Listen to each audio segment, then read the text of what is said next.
Hello guys, welcome back to channel. स्वागत में हम पढ़ने जा रहे हैं क्लास 7 NCERT इंग्लिश की जो हमारी हनी कॉम्ब है, जो टेक्स्ट बुक है, उसका चैप्टर नंबर 1 3 क्वेश्चन।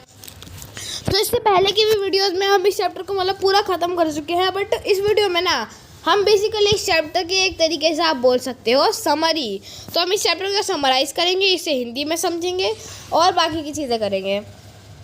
तो जो चैप्टर का नाम है 3 क्वेश्चन। 3 क्वेश्चन मतलब होता है 3 सवाल। तो कहानी शुरू होती है किंग से।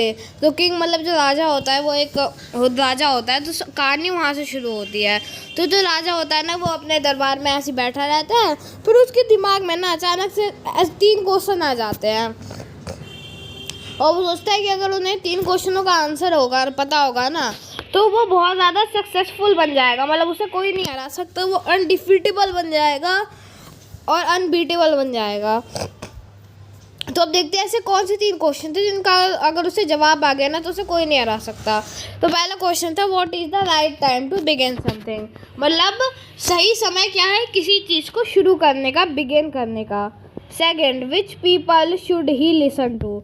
दूसरा क्वेश्चन है, उसको किस इंसान की बात सुननी चाहिए। जैसे कि हमारे लाइफ में हम बहुत सारे इंसानों से मिलते हैं, मतलब एक दिन में भी हम बहुत सारे इंसानों से मिलते हैं। अगर हम हर इंसान की बात माने, ये तो पॉसिबल है नहीं, हम हर इंसान की बात तो मान नहीं सकते। तो इसीलिए जो किंग है वो क्वेश्चन बोलो, उसके दिमाग में क्वेश्चन आता है कि भाई कौन सा ऐसा स्पेसिफिक पर्सन है, मतलब एक पर्सन है जिसकी मैं बात मानूंगा ना तो मैं कभी फेल नहीं होऊंगा, वो कभी मुझे धोखा नहीं देगा, हमेशा मुझे सही सलाह देगा। और थर्ड क्वेश्चन होता है उस किंग का, what is the most important thing for him to do. Third question होता है ना कि किंग के लिए सबसे ज़्यादा इम्पोर्टेंट चीज़ कौन सी है। मतलब उससे किंग तो मतलब एक दिन में बहुत सारी चीज़ें करता है, बट सबसे ज़्यादा इम्पोर्टेंट चीज़ कौन सी है जो किंग को करनी ही करनी चाहिए। तो आप इन क्वेश्चन का आंसर दे सकते हो हमको कमेंट में आपके अकॉर्डिंग। और इस चैप्टर में वही जो किंग है वो इन 3 क्वेश्चनों को जगह जगह जाके पूछेगा। इन 3 क्वेश्चनों का आंसर निकालने की बहुत ज़्यादा हार्ड कोशिश करेगा, बहुत ज़्यादा हार्ड वर्क करेगा इनके आंसर के लिए। और हम ये भी फाइंड आउट करेंगे इस चैप्टर को पढ़ के कि उसे आंसर मिले कि नहीं मिले।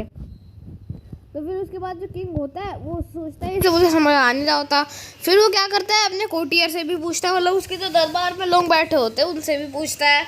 वो लोग भी आंसर नहीं कर पाते हैं क्योंकि वो हार्ड क्वेश्चन है ये। तो फिर उसके बाद वो होता है किंग जो होता है, उसके जो दूत होते हैं, मैसेंजर्स का मतलब होता है दूत, जो उसकी खबरें पहुंचाते हैं दूसरों तक, उनको भेज देता है। बोलता है कि जाओ राज्य में जाके मतलब अनाउंसमेंट कर दो, जाके राज्य में जाके बताओ सबको कि 3 क्वेश्चन है किंग के दिमाग में, पैलेस में आओ, जिसको आंसर आते हो, जो खुद को समझता है कि मैं आंसर दे सकता हूँ। अगर आपने आंसर दे दिए तीनों क्वेश्चनों के, या फिर तीनों में से किसी एक के भी आंसर दे दिए, तो आपको बहुत ज़्यादा पैसे मिलेंगे। मैसेंजर्स होते हैं, मतलब जो दूत होते हैं, वो यही करते हैं, जाके राज्य में खबर फैला देते हैं ये वाली। तो जो जितने भी किंग के राज्य के समझदार लोग होते हैं, वो लोग क्या करते हैं, वो सोचते हैं कि अरे यार ये तो हमारे लिए बहुत अच्छा मौका है, किंग जो है वो छोटे मोटे थोड़े बहुत पैसे तो देगा नहीं, बहुत पैसे दे देगा। तो वो लोग क्या करते हैं, सोचते हैं कि चलो चलते हैं, आंसर दे देंगे, कोशिश तो करें। फिर उसके बाद वो सब जाते हैं, धीरे धीरे करते करते पूरी कोर्ट इकट्ठा हो जाती है। टाइम मतलब किंग ने हो सकता है टाइम फिक्स किया हो कि इस टाइम पे सब आ जाना, तो धीरे धीरे करके वो टाइम भी आ जाता है। तो सब लोग आ जाते हैं कोर्ट में, दरबार पूरा भर जाता है वाइस मैन से। फिर उसके बाद क्या होता है, जो क्वेश्चन होते हैं उसके जो किंग होता है वो क्वेश्चन पूछता है। जितने भी वाइस मैन होते हैं वो क्या करते हैं, क्वेश्चनों के अलग अलग आंसर देते हैं। सबके आंसर सेम तो हो नहीं सकते हैं। जैसे कि मैं हूँ और मेरा कोई दोस्त है, तो अगर हमसे एक ही क्वेश्चन पूछा गया तो ज़रूरी तो है नहीं कि हम दोनों का आंसर सेम ही होगा। हो सकता है मेरा दोस्त कुछ और आंसर दे, मैं कुछ और आंसर दूँ। तो वैसे ही होता है, भले ही ये सब वाइस मैन्स थे, तो सबके पास अलग अलग थिंकिंग पावर होगी, सबके पास अलग अलग थिंकिंग कैटेगरी होगी, सब अपने लाइफ एक्सपीरियंस के हिसाब से सोचेंगे। तो उसी तरह से सब लोग जो होते हैं वो अलग अलग आंसर देते हैं। अब देखते हैं आगे क्या होता है, किसने किसने प्राइज जीता। तो फिर जब सब लोग अलग अलग आंसर देते हैं ना, तो जो किंग होता है उसको समझ नहीं आता, अरे यार सब लोग अलग अलग आंसर दे रहे, रियल आंसर क्या है। तो फर्स्ट क्वेश्चन के रिप्लाई में कुछ वाइस मेंस ने बोला कि मतलब फर्स्ट था कि सबसे राइट टाइम क्या होता है किसी चीज़ को शुरू करने का। कुछ लोगों ने बोल दिया, किंग आप एक काम करो, अपने एक टाइम टेबल बना लो, उस टाइम टेबल के अकॉर्डिंग काम करना अपना। जैसे कि टाइम टेबल में लिखा है कि आपको उठना है, तो उठने का राइट टाइम टेबल में लिखा होगा, उसी के हिसाब से उठो और उसको उसका स्ट्रिक्टली पालन करो, मतलब उसका सख्ती से पालन करो। किसी दिन ये मत करो कि यार मेरा मन नहीं कर रहा है काम करने का, ये नहीं करना है आपको, उसको स्ट्रिक्टली फॉलो करना है। और कुछ ने बोला कि भाई ये तो इम्पॉसिबल है कि हम किसी चीज़ को करने का एडवांस में ही राइट टाइम ढूंढ लें। और ये बात कुछ हद तक सही भी है। मैं होता तो मैं यही बोलता कि ये इम्पॉसिबल है कि इस चीज़ का आंसर निकालने की राइट टाइम कौन सा होता है किसी चीज़ को शुरू करने का। तो हाँ, ये क्वेश्चन आप कुछ हद तक कह सकते हो कि ये चीज़ इम्पॉसिबल है, क्योंकि अगर ये पॉसिबल होती ना तो सब लोग कर लेते। कोई भी आम इंसान उस चीज़ को मतलब किसी चीज़ को करने का राइट टाइम ढूंढता, उसी टाइम पे करता, फिर वो कभी फेल ही नहीं होता। तो मेरे अकॉर्डिंग तो ये जो है वो इम्पॉसिबल टास्क है, हम नहीं डिसाइड कर सकते हैं किसी चीज़ को शुरू करने का राइट टाइम। तो फर्स्ट क्वेश्चन के इन्होंने सही गलत जो भी आंसर दिया हो गया। फिर उसके बाद सेकंड क्वेश्चन आ जाता है। तो इनका सेकंड क्वेश्चन ये था ना कि मतलब फर्स्ट में एक और भी वो आता है सजेशन ना। तो कुछ लोग बोलते हैं ना कि ये मतलब चीज़ें इम्पॉसिबल है किसी चीज़ को प्रॉपर टाइम निकालना, और ये सब हो गया। फिर उसके बाद बोलते हैं कि किंग ने जितने भी है ना सारी चीज़ों को नोटिस करा, सारे आंसरों को ऑब्जर्व करा। मतलब उसे समझ तो ज़्यादा अच्छे से ये सारी चीज़ें आ नहीं रही थी, बट उसने सबके आंसरों को सुना, उन्हें समझने की कोशिश करी, और सबको मतलब सबके आंसर सुनने के बाद और थोड़ा सोचने के बाद किंग को किसी का भी आंसर अच्छा नहीं लगा। मतलब किंग किसी के आंसर से सेटिस्फाइड नहीं हुआ, मतलब उसे किसी का आंसर पसंद नहीं आया। फिर किंग ने बोला चलो पहले का तुमने मुझे कुछ समझ नहीं आया, पहले का तुमने क्या आंसर दिए हैं ये सारे तो मैंने भी एक बार को सोचे थे और मेरे कोर्टियर्स ने भी सजेस्ट करे थे, बट ये सब मुझे नहीं चाहिए, क्योंकि टाइम टेबल तो हो सकता है किंग ने ऑलरेडी बनाया हो। सो टाइम टेबल एक वो चीज़ नहीं है किसी चीज़ का राइट टाइम ढूंढने के लिए, क्योंकि टाइम टेबल में जो चीज़ें लिखी होती है, अगर किंग को कोई नई चीज़ स्टार्ट करनी होगी, किंग को कोई वॉच स्टार्ट करनी होगी, तो किंग थोड़ी ना देखेगा कि उसके टाइम टेबल में तो कोई टाइम दिया ही नहीं होगा कि नहीं भाई आपको 4 बजे से लेकर 6 बजे तक लड़ाई करनी है, ऐसा कोई टाइम तो होगा नहीं उसका टाइम टेबल में। तो इसलिए ये सारी चीज़ें सही नहीं है कि वो टाइम टेबल बनाए और उसको एकदम उसका फॉलो ही करे। नई चीज़ों को किंग तो ऐसे कभी स्टार्ट ही नहीं कर पाएगा। और मान लो कभी उसके किंगडम पे किसी ने हमला कर दिया, वो क्या करेगा किंग, वो कभी नई चीज़ तो स्टार्ट कर ही नहीं पाएगा उस हिसाब से। तो और अगर उसे राइट टाइम पता नहीं होगा, वो किसी भी टाइम स्टार्ट कर देगा, क्या होगा, हार भी सकता है वो। तो इसलिए किसी चीज़ को शुरू करने का राइट टाइम जानना बहुत ज़रूरी होता है।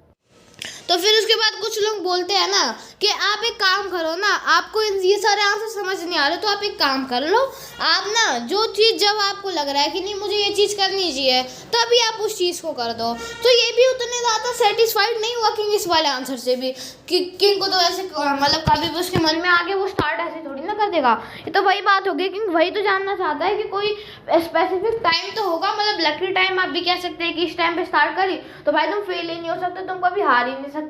तो ऐसे जब उसको लगा कि नहीं भाई मुझे वॉर स्टार्ट करनी है, मेरा टाइम वाइम देकर उसने स्टार्ट कर दी, पता लगा रात को 12 बजे उसने वॉर स्टार्ट कर दी, सब सोए होंगे उसके सैनिक, तो ये सब भी हो सकता है। तो इसलिए ये वाला भी वे उतना काम नहीं किया।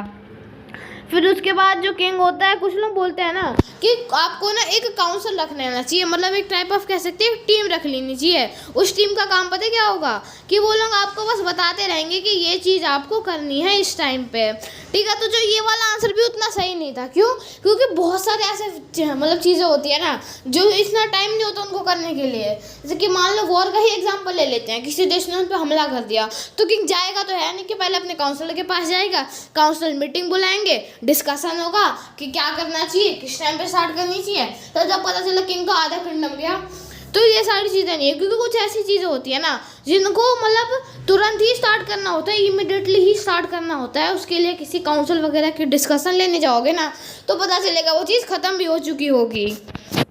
तो इसलिए ये काउंसिल ऑफ पीपल्स वाला आइडिया उतना भी अच्छा नहीं था। उन्होंने ये भी बोला कि आपको काउंसिल इसलिए रखना चाहिए ना, काउंसिल मतलब कुछ लोगों को इसलिए रखना चाहिए ना क्योंकि एक आदमी कभी डिसाइड ही नहीं कर सकता राइट एक्शन, मतलब right time for every action.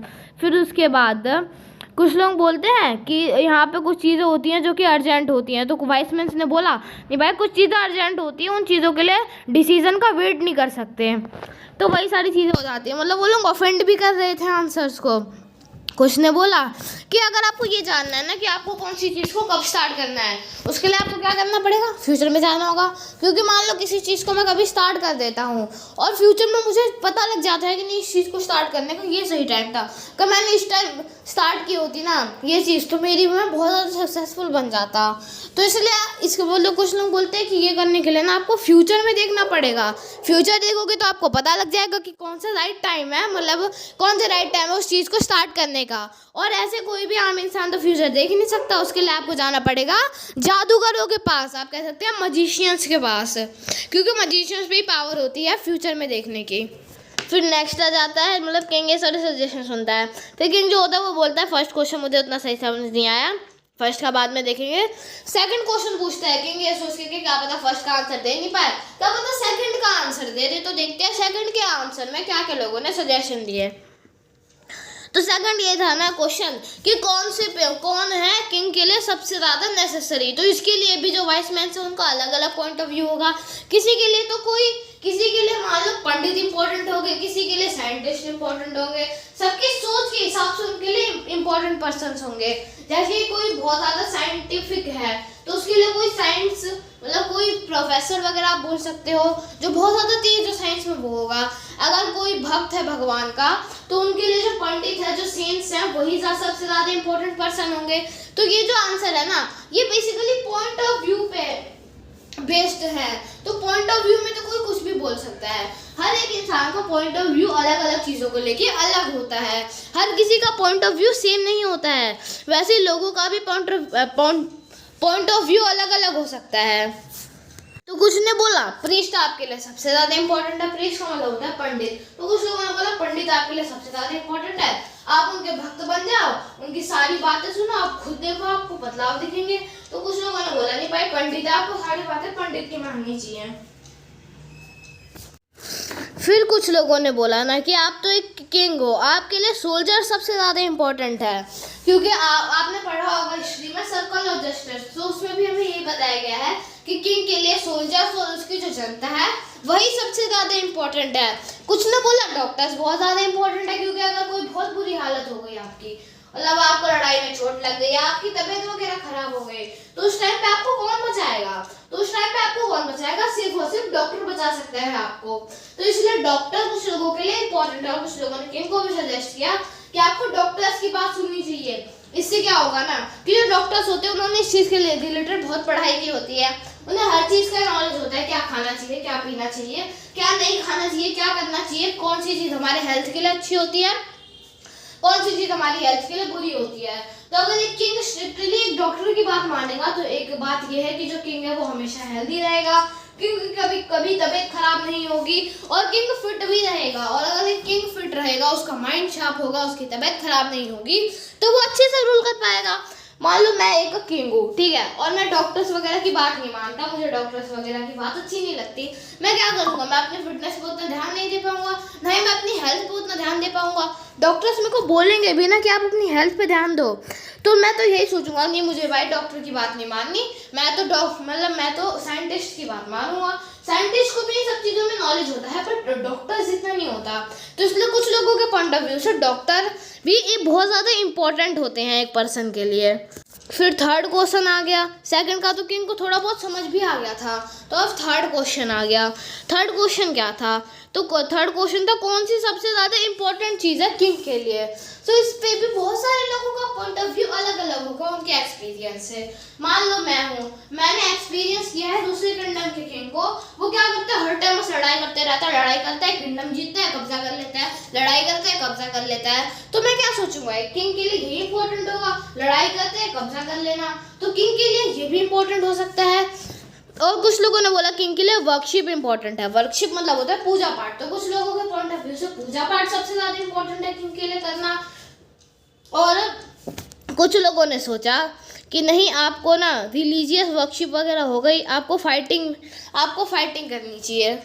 और कुछ लोगों ने बोला आपको साइंस पे भरोसा करना चाहिए, आपके लिए साइंस को आगे बढ़ाना बहुत ज़्यादा इंपॉर्टेंट है, क्योंकि अगर साइंस आगे बढ़ेगी तो अभी तो जो हमारा किंगडम है उसमें विकास हो पाएगा।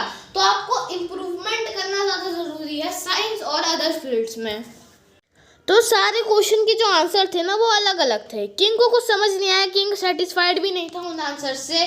सेटिस्फाइड का मतलब होता है किंग को ये आंसर अच्छे नहीं लग रहे थे, तो फिर किंग ने क्या बोला ना कि नहीं भाई मुझे तुम्हारे आंसर सही नहीं लग रहे, सब अलग अलग आंसर दे रहे, मैं तो पूरा कंफ्यूज हो गया, तुमने मुझे कंफ्यूज कर दिया, मुझे तुम्हारे में से किसी के भी आंसर पसंद नहीं है, मैं तुम सब में से किसी को भी रिवॉर्ड नहीं दूंगा, तो तुम लोग यहाँ से चले जाओ।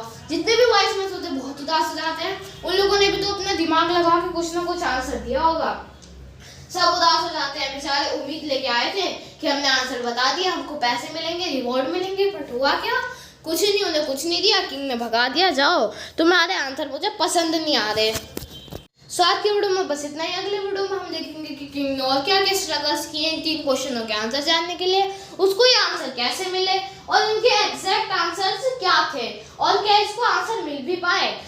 So thank you for watching, और अगर आपको वीडियो पसंद है तो इस वीडियो को लाइक कर दीजिए, चैनल पर नए तो चैनल को सब्सक्राइब कर दीजिए और इस वीडियो को अपने दोस्तों के साथ शेयर भी कर दीजिए।